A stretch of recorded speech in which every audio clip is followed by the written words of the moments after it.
vitamin D as a possible remedy or treatment for sunburn. Actually take it after the burn itself. Now keep in mind they use relatively high dose of vitamin D in this pilot study.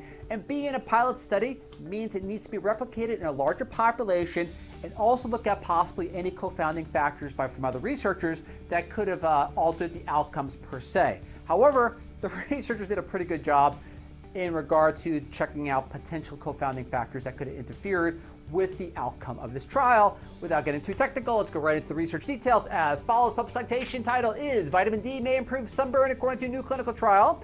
High doses of vitamin D taken 1 hour after sunburn significantly reduced skin redness, swelling, and inflammation according to a double-blinded, placebo-controlled clinical trial. In the study, 20 participants were randomized to receive a placebo pill or 50,000, 100,000, or 200,000 IUs of vitamin D 1 hour after a small UV lamp sunburn on the inner arm. Now see, that's where my personal prejudice got involved and made me reluctant to potentially do a review of this study, because I heard 200,000 IUs and my condition response was, oh, that's really high.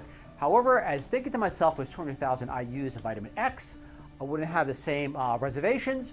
Or if it said 200,000, or instead of 200,000 IUs, which is basically 40 IUs per microgram according to the National Institute of Health. So what's that come out to 5 milligrams of vitamin D? Someone said 5 milligrams of vitamin D.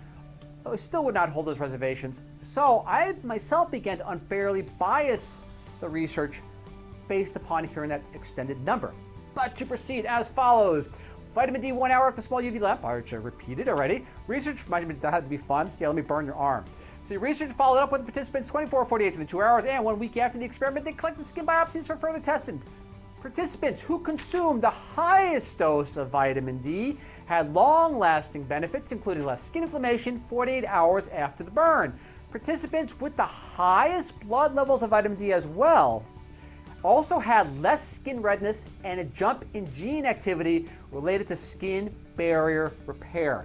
And to look at the safety effects in regard to high-dose vitamin D, and to take a quotation from the research as follows.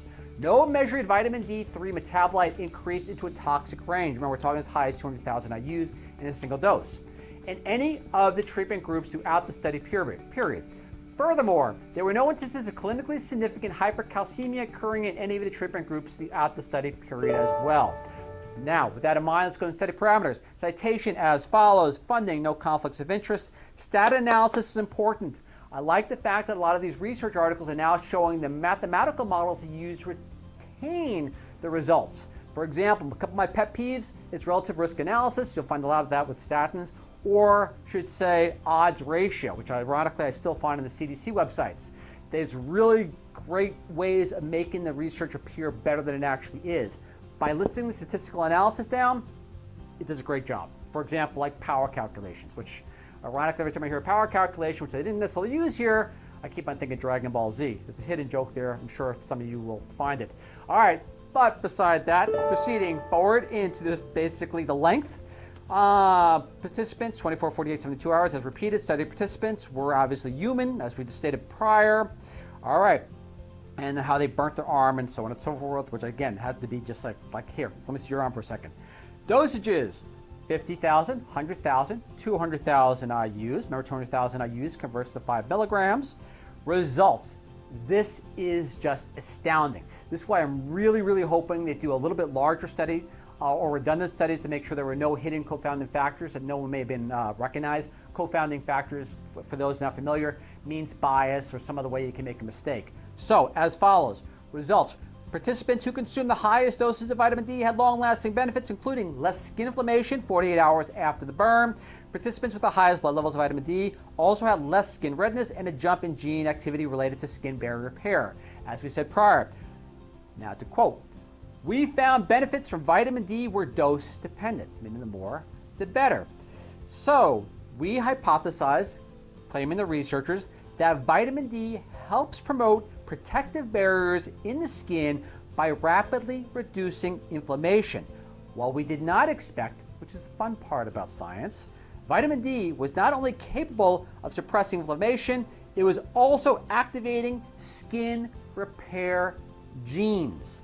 That was fascinating. So, someone gets a bad sunburn, if further research basically prevails, they can basically take a high dose of vitamin D, up to an hour, at least in regard to the study, after the sunburn, and actually help alleviate a lot of the damage from that ultraviolet radiation. But to proceed in regard to the safety recognition of vitamin D, at least according to this particular study, let's quote the researcher. This study also demonstrates that regardless of baseline serum vitamin D3 levels, which is important for blood, because people want to say, well, maybe the vitamin D was just low before they get 200,000 IUs. A single dose of oral vitamin D3 is safe, with serum vitamin D3 and calcium concentrations remaining within a normal reference range, which I found quite intriguing. The simplicity and safety of high-dose oral vitamin D3 treatment, combined with its rapid and sustained therapeutic efficacy, suggests that this proof-of-concept findings may ultimately be translated to routine clinical use once larger studies are performed on a diverse population of subjects. Again, trying to eliminate potential biases, confounding factors, so on and so forth. But the disclaimer, which the researchers always like to add in before anybody starts taking high-dose vitamin D on their own, and as courtesy to the researchers, quoting the researcher, I should say, I would not recommend at this moment that people start taking vitamin D after sunburn based on the study alone.